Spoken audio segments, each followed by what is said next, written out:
Morning to all of you. अभी मैं आपके सामने कुछ क्वेश्चन करता हूं अलग अलग टाइप के, जिनके अंदर वन वन और वन टू फंक्शन की चेकिंग करेंगे। सबसे पहले इस क्वेश्चन को देखिए। ये दोनों जो क्वेश्चन है, इस फंक्शन की जो डेफिनेशन है वही इस फंक्शन की डेफिनेशन है, लेकिन इस फंक्शन का जो डोमेन और कोडोमेन है और इसका जो कोडोमेन और डोमेन है वो दोनों अलग अलग है। क्या फर्क पड़ता है डोमेन और कोडोमेन से एक फंक्शन की वन वन और ऑन टू नेचर पर? जब फंक्शन की डेफिनेशन सेम हो लेकिन डोमेन और कोडोमेन अगर अलग अलग हो तो उस फंक्शन की वन वन और ऑन टू की चेकिंग पे क्या फर्क पड़ता है। ठीक है, देखो वन वन, सबसे पहले हम इस फंक्शन को क्या चेक करेंगे कि क्या ये फंक्शन वन वन है। तो late consider the two element x1 and x2 from the domain of the function, that is the set of real values, such that आपने जो x1 और x2 फंक्शन के डोमेन में से उठाए हैं, ये है इस फंक्शन का डोमेन। क्या मान करके उठाए हैं कि x1 पर जो फंक्शन की आउटपुट आएगी वही x2 पर आएगी, मतलब fx1 किसके इक्वल है, fx2 के इक्वल। अब what is fx, x square, तो इससे x1 fx1 कितना आएगा, x1 का स्क्वायर, और fx की डेफिनेशन में x की जगह x2 रखोगे हर जगह तो fx2 क्या आएगा, x2 का स्क्वायर। अब इसको पढ़ो बेटा, इसका क्या मतलब है कि x1 और x2 दोनों के स्क्वायर इक्वल है। व्हाट इज x1 और x2? Real number. ये किसमें बिलोंग करते हैं, रियल वैल्यूज के अंदर। तो दो रियल नंबर के स्क्वायर इक्वल है। अब सोचो आप ध्यान से, दो रियल नंबर के अगर स्क्वायर इक्वल है तो वो दोनों रियल नंबर सेम साइन के होंगे, मतलब वो दोनों रियल नंबर इक्वल होंगे, या वो दोनों रियल नंबर अगर अनइक्वल होंगे तब भी उनका स्क्वायर इक्वल हो सकता है। दो रियल नंबर का स्क्वायर इक्वल है तो वो दोनों रियल नंबर इक्वल होने जरूरी है, या वो दोनों रियल नंबर अनइक्वल होंगे तब भी स्क्वायर इक्वल हो जाएगा। मतलब क्या है कि अगर एक रियल नंबर -2 है और एक रियल नंबर 2 है, मतलब ये अगर x1 है और ये आपका x2 है, मतलब अगर आपका ऐसा x1 और x2 है, मतलब ऐसे दो रियल नंबर हैं जो दोनों साइन के अकॉर्डिंग अलग अलग हैं, तो भी इनका स्क्वायर क्या हो जाएगा, इक्वल हो जाएगा। हाँ, अगर दोनों रियल नंबर 2 का स्क्वायर है, 2 का स्क्वायर है, तब भी क्या आएगा 4, -2 का स्क्वायर है, -2 का स्क्वायर है, तब भी क्या आएगा 4। तो ये तीन पॉसिबिलिटीज है, मतलब दो ही है। अगर दोनों रियल नंबर एग्जैक्टली इक्वल होंगे तब भी स्क्वायर इक्वल आएगा, लेकिन दोनों रियल नंबर अगर अलग अलग साइन के होंगे तब भी आपका दोनों का स्क्वायर इक्वल आएगा। इसका मतलब x1 स्क्वायर अगर x2 स्क्वायर के इक्वल है, this implies that either x1 is equal to x2 और x1 is equal to minus of x2। या तो x1 क्या होगा प्लस x2 के, मतलब x1 किसके इक्वल होगा, x2 के इक्वल, या फिर x1 किसके इक्वल होगा, माइनस x2 के इक्वल। मतलब या तो आपका x1 और x2 बराबर होगा, या फिर आपका x1 क्या होगा, माइनस ऑफ x2 होगा। मतलब -2 और 2 का स्क्वायर भी इक्वल होता है, 2 और 2 का स्क्वायर भी इक्वल होता है। इसका मतलब या तो x1 x2 के इक्वल होगा, या फिर x1 माइनस ऑफ x2 के इक्वल। x1 माइनस x2 के इक्वल का मतलब आपका x1 और x2 दोनों साइन के अकॉर्डिंग अलग अलग है। -2 का स्क्वायर भी 4 होगा, 2 का स्क्वायर भी 4 होगा। इसका मतलब दो रियल नंबर के स्क्वायर अगर इक्वल है तो वो दोनों रियल नंबर x1 x2 या तो इक्वल होंगे, या फिर x1 माइनस ऑफ x2 होगा, चाहे आप x2 माइनस ऑफ x1 होगा। इसका मतलब क्या हुआ कि इस फंक्शन की इमेज सेम है, वो दो तरीके से। इस फंक्शन की जब मैं इमेज सेम मान के चल रहा हूं तो अकेला प्री इमेज सेम नहीं आ रहा, यहां पर एक कंडीशन और आ रही है कि प्री इमेज अलग अलग है, तब भी इस फंक्शन के अंदर आपकी क्या है, इमेज सेम है। इसका देखो ध्यान से, आप ये क्या मान के चल रहे हो, आप इमेज सेम है। x1 और x2 जो दो एलिमेंट डोमेन में से माने उन दोनों पे इमेज सेम है, लेकिन इमेज सेम दो चीजों को क्या करती है, इंप्लाइज करती है कि भाई इमेज सेम है तो प्री इमेज सेम भी हो सकती है, प्री इमेज अलग अलग भी हो सकती है। दो बातें हैं कि इस फंक्शन के अंदर इमेज का एलिमेंट अगर सेम है, मतलब fx1 fx2 के इक्वल है, इसका मतलब इमेज सेम एलिमेंट m है, तो आपका प्री इमेज क्या हो सकता है, क्या हो सकता है, सेम भी हो सकता है। मतलब x1 और x2 दोनों क्या हो सकते हैं, सेम भी हो सकते हैं। और इस फंक्शन की मैपिंग में ऐसा भी है कि आपका fx1 और fx2 सेम एलिमेंट है, fx1 और fx2 दोनों क्या है, इक्वल एलिमेंट, इक्वल है कि कोई भी एक एलिमेंट होगा, लेकिन इनका जो प्री इमेज है वो क्या नहीं है, इक्वल नहीं है। ऐसा भी आपके पास क्या है, इसके अंदर मैपिंग है। मतलब इस फंक्शन की मैपिंग में दो तरीके की चीजें हैं। इस फंक्शन की मैपिंग में सेम एलिमेंट, सेम मतलब एक एलिमेंट प्री इमेज का एक इमेज भी रखता है, और इस फंक्शन की मैपिंग में दो अलग अलग एलिमेंट प्री इमेज का एक इमेज भी रखते हैं। मतलब fx1 fx2 का मतलब एक इमेज एलिमेंट है लेकिन उस पर प्रीमेज भी सेम है या प्रीमेज अलग अलग है। मेरी बात को फिर सुनना, fx1 fx2 का मतलब है कि इमेज एक ही एलिमेंट है, मतलब इमेज सेम मान के चल रहा हूं, मतलब कोडोमेन में एक ही एलिमेंट इमेज बन रहा है लेकिन वो दो तरीके की टाइप के बन रहा है।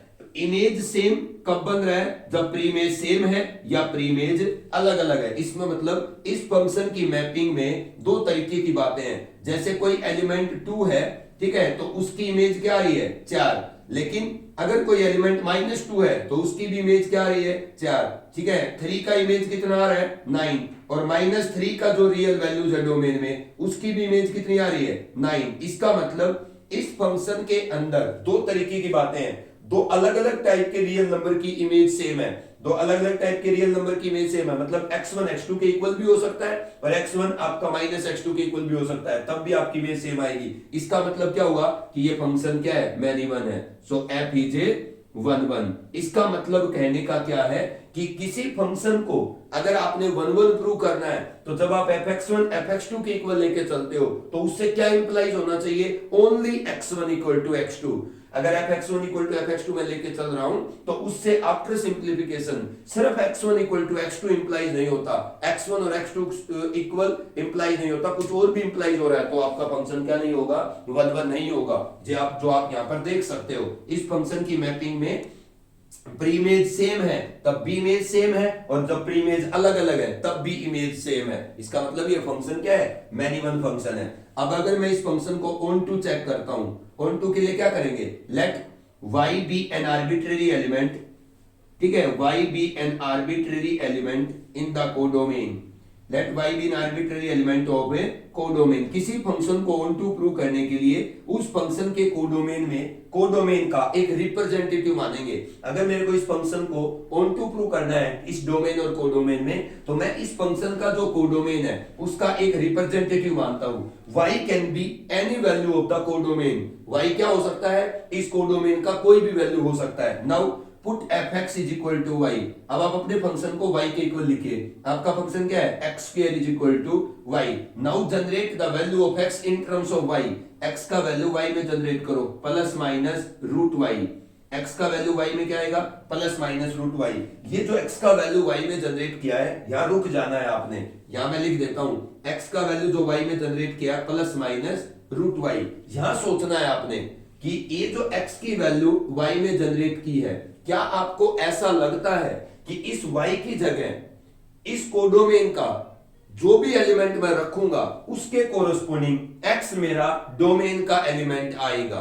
अगर आपको ऐसा लगता है कि मैं इस डेफिनेशन में इस y की जगह कोडोमेन का कोई भी एलिमेंट रखूंगा तो उसके कोरस्पोंडिंग जो x आएगा, ठीक है, वो डोमेन में बिलोंग करेगा। समझ में आ गई?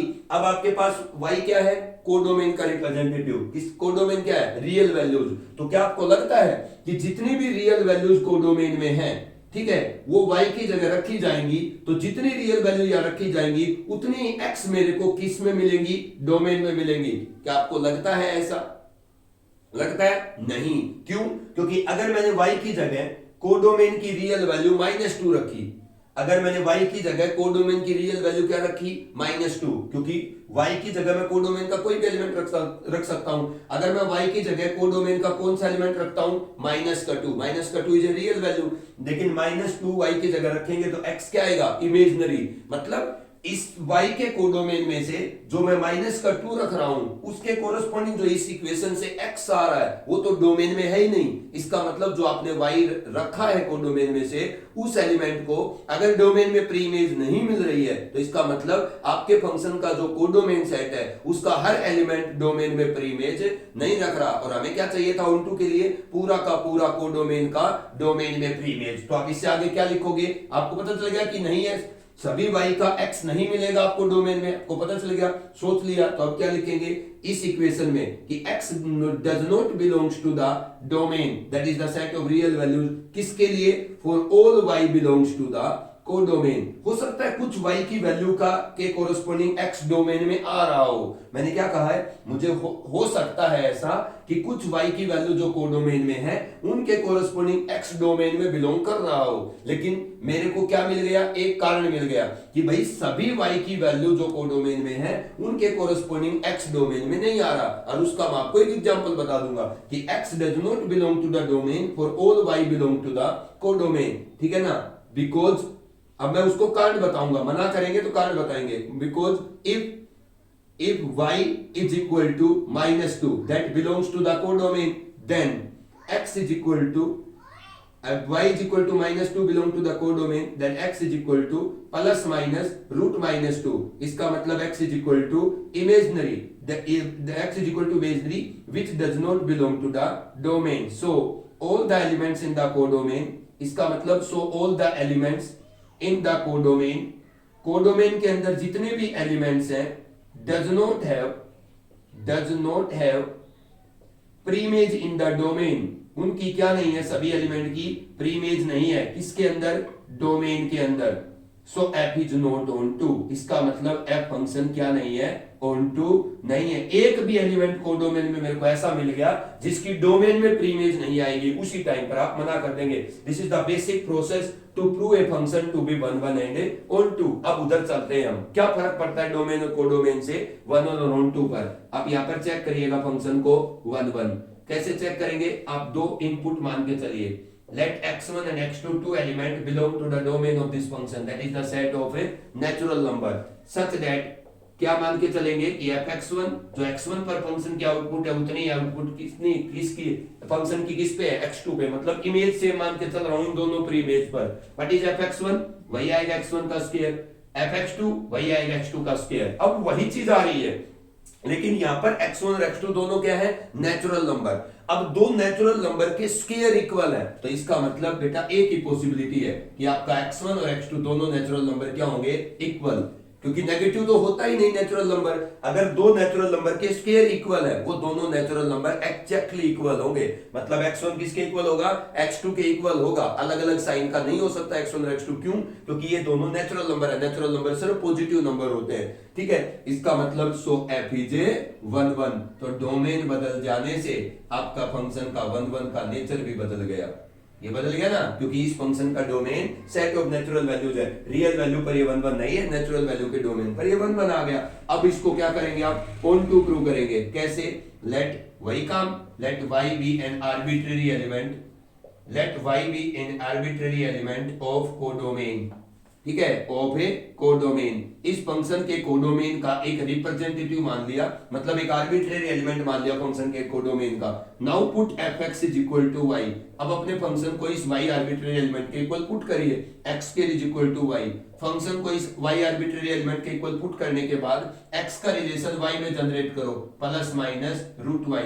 x की वैल्यू क्या आएगी, प्लस माइनस रूट y। अब समझो आप, x क्या है, नेचुरल नंबर, x क्या है, नेचुरल नंबर, तो प्लस रूट y आएगा, माइनस रूट y नहीं आएगा। अब यहां पर क्या लिखेंगे, प्लस रूट y, क्योंकि x क्या है, नेचुरल नंबर है, जो कि क्या नहीं होगा, नेगेटिव नहीं होगा। अब ये आपके पास रिलेशन आ गया, x का रिलेशन y में। यहीं पर सोच लेंगे आप, जब fx को y के इक्वल पुट करते हैं और x का रिलेशन y में जनरेट करते हैं, तो यही सोचना है कि इस x के रिलेशन y में इस y के पास जितनी पॉसिबिलिटीज है, y कौन है, कोडोमेन का रिप्रेजेंटेटिव। तो अगर आपको ऐसा लगता है कि मैं इस फंक्शन के कोडोमेन के अंदर से, जो कि सेट ऑफ नेचुरल नंबर्स है, मैं इस फंक्शन के कोडोमेन के अंदर से कोई भी नेचुरल नंबर यहां रखूंगा, तो उस रखे हुए नेचुरल नंबर पर या उस रखे हुए y की जगह कोडोमेन के एलिमेंट पर जो x आएगा इस इक्वेशन से, वो डोमेन में आएगा एक एलिमेंट। तो इसका मतलब मेरे को अगर ऐसा लगता है कि मैं इस y की जगह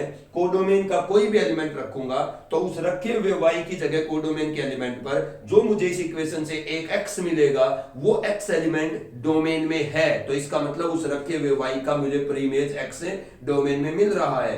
तो अगर आपको ऐसा लगता है कि इसके कोडोमेन में जितने भी एलिमेंट हैं, जितने भी नेचुरल नंबर है, वो सभी यहां रखे जाएंगे, तो उतने ही नेचुरल नंबर x आपको डोमेन में मिलेगी प्रीमेज, ठीक है। तो आप यहां पर हाँ भर दीजिए कि x belong to the domain for all y belongs to the codomain. लेकिन अगर आपको ऐसा लगता है कि इसके कोडोमेन में कोई एलिमेंट है या कुछ एलिमेंट है या कोई एलिमेंट है, जिसको y की जगह रखने पर उसके कोरस्पॉन्डिंग इस इक्वेशन से जो x एलिमेंट आता है वो आपके डोमेन सेट में है ही नहीं, तो इसका मतलब वो रखा हुआ y जो है वो कोडोमेन में खाली पड़ा हुआ है। इसका मतलब फंक्शन ऑन टू है, ऑन टू नहीं है, वो क्या है, इनटू है। तो क्या आपको लगता है कि इस कोडोमेन के अंदर जितने भी एलिमेंट है उन सभी को अगर यहाँ रखेंगे तो इस इक्वेशन से रखे हुए y के ऊपर जो x आएंगे वो डोमेन में आएंगे, मतलब जितने y मैं यहाँ रखूंगा उन सभी पर क्या x जो वैल्यूज आएंगी वो डोमेन में आएंगी? नहीं। क्यों? क्योंकि y नेचुरल नंबर है ना, ठीक है, तो मैं कोई नेचुरल नंबर यहाँ y की जगह 2 रखता हूँ, क्या 2 नेचुरल नंबर अगर मैंने यहाँ रखा तो उसके कोरस्पॉन्डिंग x क्या आया, √2। इसका मतलब कोडोमेन में जो एलिमेंट 2 है ना उस पर जो x आ रहा है वो √2 है आ रहा है, तो वो x तो है ही नहीं डोमेन में, तो इसका मतलब अगर y की जगह 2 एलिमेंट जो कोडोमेन का रखा है उसके कोरस्पॉन्डिंग जो इस इक्वेशन से x आ रहा है √2 वो तो डोमेन में एलिमेंट ही नहीं है, क्योंकि डोमेन किसका सेट है, नेचुरल वैल्यूज का सेट है। तो इसका मतलब मेरे को पता चल गया, एक ही कारण चाहिए मना करने के लिए कि इसके अंदर कोडोमेन में जितने एलिमेंट है ना सबकी प्रीमेज डोमेन में नहीं मिल रही है। क्यों? अब मैं उसको कारण उसका एग्जांपल बता दूंगा। अब मैं उसको पहले जनरली बोलता हूं कि x is equal to √y, इसका इस इक्वेशन का मतलब ये जो मैं कह रहा हूं ये क्या कह रहा हूं कि x does not belongs to the domain of the function that is the set of natural values. किसके लिए?